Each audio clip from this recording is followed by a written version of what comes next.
তো দেখতেই পারছো এটা কিন্তু উচ্চ মাধ্যমিকের কিন্তু ইকোনমিক্স সাজেশন।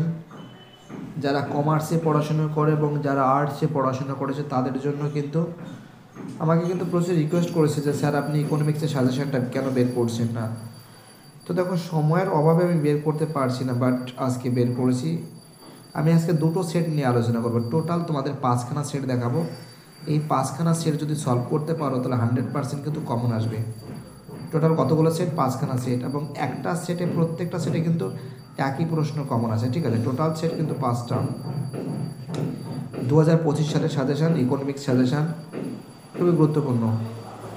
তো দেখতেই পারছো আমি তোমাদের তো জানো যে 40 নম্বরে কিন্তু বড় প্রশ্ন থাকে এবং তার সঙ্গে 40 নম্বরে কিন্তু এসএ কিউব, এমসি কিউব, সত্য মিথ্যা, ট্রু ফলস থাকে, এবং বাকি কিন্তু 20 নম্বরে কিন্তু বাকি যে 20 নম্বর সেটা কিন্তু প্রজেক্ট। টোটাল কিন্তু 100 মার্কসের এক্সাম। তো তোমাদের কিন্তু এমসি কিউব সলভ আমি সব দিয়ে দিয়েছি। আজকে আমি তোমাদের বড় প্রশ্নগুলো দেখাচ্ছি যেগুলো উচ্চ মাধ্যমিক পরীক্ষা আসার চান্স 99% বেশি। প্রথম প্রশ্ন, এক দাগের প্রশ্ন, বৃহদায়তন উৎপাদনে যে অভ্যন্তরীণ ব্যয় সংকোচের উদ্ভব হয় তা উদাহরণ সহ ব্যাখ্যা করো।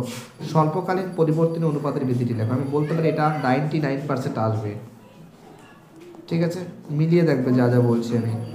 চলো আমাদের পরের প্রশ্ন আমি বি নম্বর প্রশ্ন সিলেক্ট করেছি। বলেছে যে পূর্ণ প্রতিযোগিতার বাজারে একটি ফার্মের দীর্ঘকালীন ভারসাম্য। তো দেখো একটা আমি কথা বলছি, দীর্ঘকালীন ভারসাম্য এবং স্বল্পকালীন ভারসাম্য এই দুটো থেকে কিন্তু 100% আসবে, একদম পুরো পাক্কা গ্যারান্টি। তোমাকে যা বলছি সেখান থেকে একটু পরীক্ষার সময় প্রশ্নপত্রগুলো একটু মিলিয়ে দেখবে যেটা বলছি ভুল বলছি কিনা।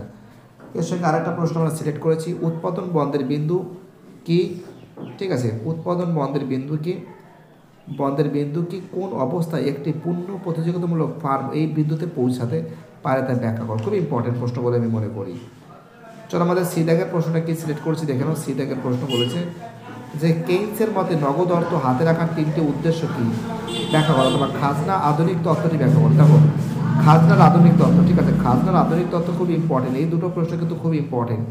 খাজনার আধুনিক তত্ত্ব, এবং তার সঙ্গে তোমাদের একটা কথা বলতে পারি, তোমাদের কিন্তু এসডি সমপার্থক্যের কিন্তু অঙ্ক আসবে, ঠিক আছে। অঙ্কর সঙ্গে কিন্তু তোমাদের লোরেন্স টাকাটা কিন্তু ইম্পর্টেন্ট, যেটা আমি এর আগের বছর আমি বলেছিলাম।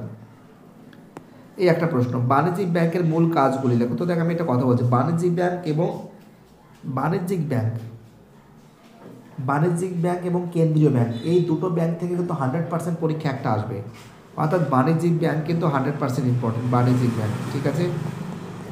ওকে, চলো ই দাগের প্রশ্ন সিলেক্ট করছে, আয়ের বৃত্তস্রোত অথবা জাতীয় আয় পরিমাপের বৃদ্ধি, এই দুটো প্রশ্ন থেকে 100% আসবে, একদম পাক্কা এসে গেছে মনে করো। চলো এবার আমি এফ দাগের প্রশ্নটা সিলেক্ট করছি। দেখো কি সিলেক্ট করছি দেখে নাও, বাণিজ্য উদ্বৃত্ত লেনদেন উদ্বৃত্তের মধ্যে পার্থক্য লেখো। লেনদেন ব্যালেন্সের ঘাটতি কীভাবে দূর করা যায়, এই দুটো থেকে একটা প্রশ্ন আসবে, ঠিক আছে। এবং এই দিকে তাকাও, এখানে আছে এই যে অঙ্ক, আমি যে অঙ্কটা তোমাদের বলেছিলাম যে সমপার্থক্য, এখানে কিন্তু তোমাদের সমপার্থক্যের সংখ্যা পরিবর্তন করে দিতে পারে। তোমাদের এখানে দিতে পারে যে 4, 5, 6, 7, 8, 9 এর সমপার্থক্য তুমি বের করতে পারো। বাট একটা অঙ্ক যদি প্র্যাকটিস করো, আর এটা 99.99% এসে গেছে, যার সংখ্যার ডিজিট পরিবর্তন করতে পারে কমার্স ডিপার্টমেন্ট এবং আর্টস ডিপার্টমেন্টের ক্ষেত্রে।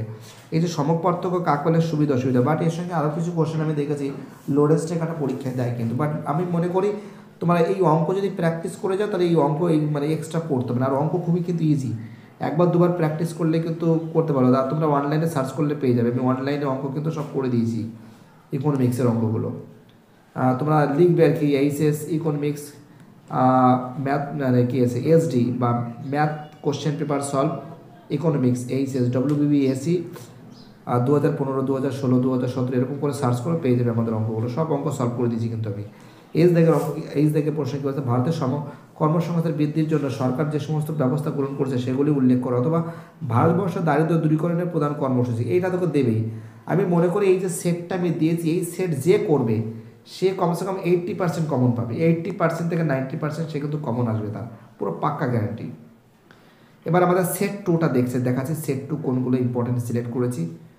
প্রচুর ছাত্রছাত্রীর রিকোয়েস্টে কিন্তু আমি সিলেক্ট করেছি। অনেকদিন ধরে ভাবছি দেবো তা দেওয়ার হয় না, আজকে ভাবলাম আজকে কাজটা করেই দিই।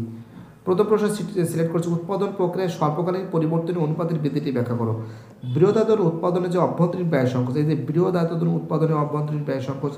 আর একটা জিনিস মাথায় রাখবে, যেমন স্বল্পকালীন এবং দীর্ঘকালীন এই দুটো থেকে একটা পরীক্ষা আসবে, ঠিক আছে, এটা থেকে একটা আসবে। এইখানে আরেকটা বলেছে পূর্ণ প্রতিযোগিতামূলক বাজারে ফার্মের দীর্ঘকালীন ভারসাম্য, তোমাদের একটু আগে বলেছিলাম যে একটা দীর্ঘকালীন একটা স্বল্পকালীন, এই দুটো কিন্তু আসবে, ঠিক আছে।